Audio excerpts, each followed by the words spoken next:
अऊज़ुबिल्लाहि मिनश्शैतानिर्रजीम बिस्मिल्लाहिर्रहमानिर्रहीम। अस्सलामु अलैकुम वरहमतुल्लाहि वबरकातुहू। मोहतरम नाज़रीन, आज आपके लिए सूरतुल कौसर का बहुत ज़्यादा मुजर्रब और मकबूल तरीन वजीफ़ा लेकर हाज़िर हुए हैं।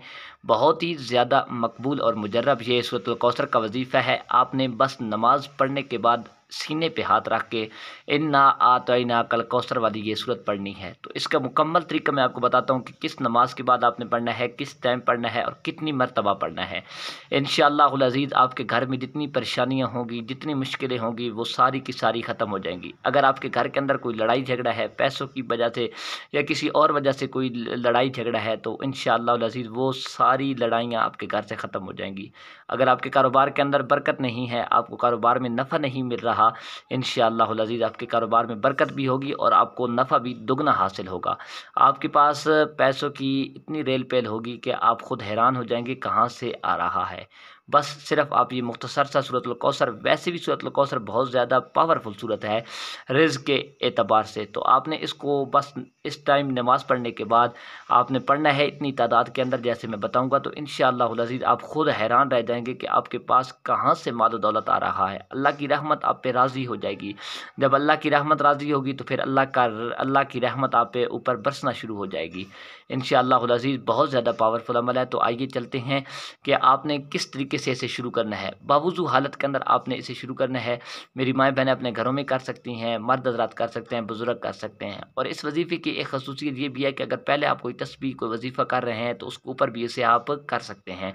तो आपने इसकी एहतियात ये करनी है कि आपने इसको नहायत ही खामोशी के साथ करना है जब आपने इसे शुरू करना है। तो अब कुछ चीज़ें मैं आपके सामने बयान करूंगा और कुछ चीज़ें लिख कर आपके सामने रखूंगा। नहायत ही गौर के साथ सुनिएगा। जब तक आपको वजीफ़े का मुकम्मल तरीका नहीं पता होगा, आप ऐसे नहीं करेंगे जैसे बताऊंगा, तो आपको इसका फ़ायदा नहीं होने वाला। आपने वजीफ़ा शुरू करना है तो औज़ुबिल्लाहि मिनश्शैतानिर्रजीम बिस्मिल्लाहिर्रहमानिर्रहीम, ये इस अमल का, इस वजीफ़े का हिस्सा है, आपने इसको पढ़ लेना है।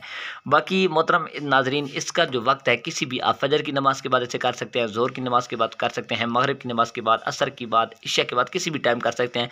लेकिन करने के अंदर एहतियात ये करनी है कि जब इसे शुरू करना है तो फिर आपने तवज्जो मुकम्मल, यकीन मुकम्मल जो है ना अपना इत्मीनान के साथ और यकीन के साथ करना है कि अल्लाह रब्बुल आलमीन से मैं जो इस वजीफ़े के बाद मांगूंगा मेरा मालिक मुझे अता करेगा।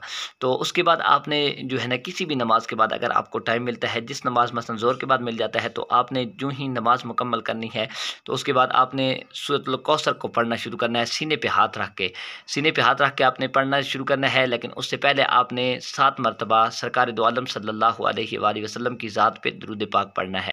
मोहतरम नाज़रीन, आप कोई भी दुरूद पाक पढ़ सकते हैं जो आपको आता हो, लेकिन एक मुख्तसर सा दुरूद मैं आपके सामने पढ़ता हूँ, आप भी मेरे साथ पढ़ लीजिएगा, सवाब मिल जाएगा। बिस्मिल्लाहिर्रहमानिर्रहीम सय्यदुना करीमुन सल्लल्लाहु अलैहि वसल्लम। और अगर मेरे किसी बहन भाई को ये दुरूद भी नहीं आता तो बस सिर्फ आप इतना पढ़ लें, सल्लल्लाहु अलैहि वसल्लम। आपने 7 मरतबा दुरूद पाक पढ़ लेना है। फिर आपने सीने पे हाथ रखना है। सीने पे हाथ रखने के बाद आपने सूरतुल कौसर को पढ़ना है। बिस्मिल्लाहिर्रहमानिर्रहीम एक मरतबा मेरे साथ पढ़ लें सवाब की नियत से। इन्ना आतैना कल कौसर फसल्लि लिरब्बिका वन्हर इन्ना शानिअका हुवल अब्तर। तो आपने सूरतुल कौसर को ऐसे सीने पे हाथ रख के कितनी मरतबा पढ़ना है? आपने सूरह अल कौसर को 21 मरतबा पढ़ना है, ऐसे ही सीने पे हाथ रख के। उसके बाद आपने फिर आखिर के अंदर दुरूद पाक पढ़ना है 7 मरतबा सरकार दो आलम सल्लल्लाहु अलैहि वसल्लम की ज़ात पे। फिर दुआ के लिए हाथ उठाने, अल्लाह रब्बुल आलमीन से दुआ करनी है जिस चीज़ की भी आपको तलब है। ये आप चंद दिन आप ये अमल करेंगे इंशाअल्लाहुल अज़ीज़। इस वजीफ़े का जो असर या इस अमल का जो असर है वो आपको चंद दिनों में ही नज़र आ जाएगा। दुआ है अल्लाह रब्बुल आलमीन तमाम मुसलमानों को सलामत रखे।